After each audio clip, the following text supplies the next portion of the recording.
Hi, my name's Dave Arrowsmith, production designer on Musketeers. This is season 3. We're going to do a little tour and show you around what we've built this year. So we're walking in now into Parish Streets. This is a new set for this series. Dockside pool. We built this pool here for a few scenes where the grain store gets robbed.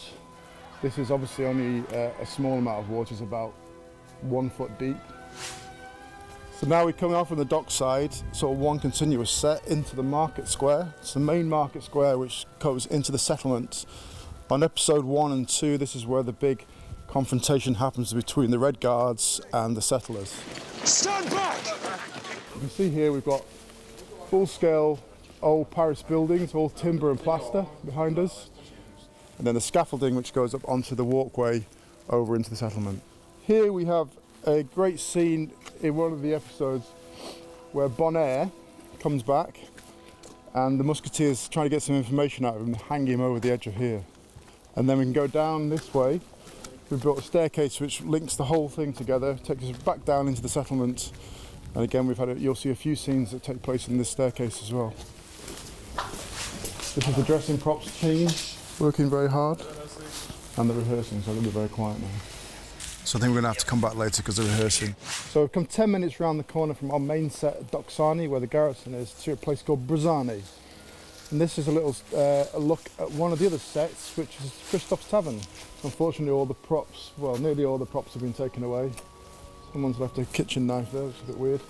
If we walk through here, we'll see that there's like a coaching inn. And you'll see in the film it's all dressed on. All the dressing has been taken away back to Docksani because we reuse a lot of the dressing over and over again, lots of barrels and bales and boxes. So this is the interior Christoph's Tavern. It's also the field hospital at the end episode. You see from one of the episodes, you remember that Treville and Porthos were tied up here at the window. We're using them as human shields. This is actually originally a barn. We came here and we walled in this open barn. So all of this stuff here, like in Docksani on our main set, is all fake. It's all plaster and thingy. And then all the windows, there are actually just sugar glass. It's safe glass that we can use for explosions, and it breaks very easily.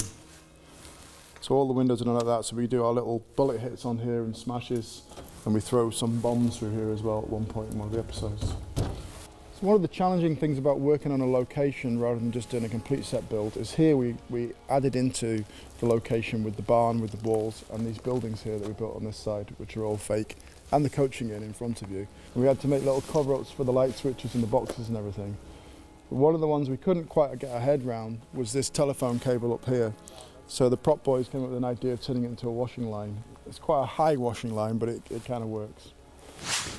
So here we are downstairs in Docksani, our main set. We're in the old part of the convent, which was used as a distillery for storing wine, and we've turned it into the Catacombs. So this is the Catacombs. Those of you with a keen eye might recognise this from previous series. It was once the Châtelet cells and also Athos's basement. But you'll have to look back on some of the episodes to see if you can recognise it. We go through here, we'll see what we're going to do on this series.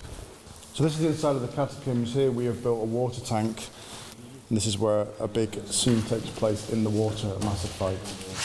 So this is where we were before at the start of the settlement when they were rehearsing. We're going to have a quick walk through and I'll show you all the bits in here. So this is the blacksmith's area. This is Carol, first assistant. Can I, am I right to go and have a... Yes. Just will you scoot through?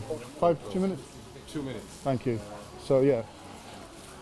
So this is all new for this year. This is the settlement area that we built, which links in directly to the courtyard and the market square. We'll have a little look through. We'll have a look at Sylvie's shack, which is just down the bottom here.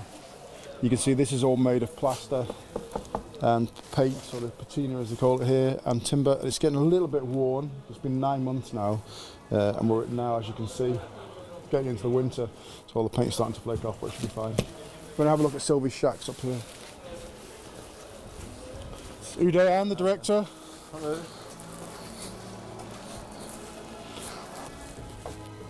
So before we go in here, we'll just have a little look back. If you look down here, you can see all the way, right the way down to the Parish Street and the dockside. This is one of the main reasons why we built this set, to give us a little bit of depth and give us that scale for Paris, which we really wanted for this series. So we're going to have to be quick here because we're about to turn over. But this is the inside of Sylvie's shack. This is an area this is where all the settlers live. So there's all different hammocks and beds for everybody. And then right at the end here, along with two other families, Sylvie lives in the corner here. This is Sylvie's little area. This is where she sleeps, along with, as you can see, a few other families. And there's quite a lot of action takes place in this set. Can't be quiet now, because they're filming now. I'm going to get into trouble again. So we're going to leave it here. Just some of you who will remember this from Series 1. This is where D'Artagnan's quarters were. And I can hear them just about to turn over. Yeah, so I'm going to have to stop. So I hope you enjoyed our tour of the new sets for Series 3 of the Musketeers, and looking forward to seeing the new show. Thanks very much. Cheers, bye.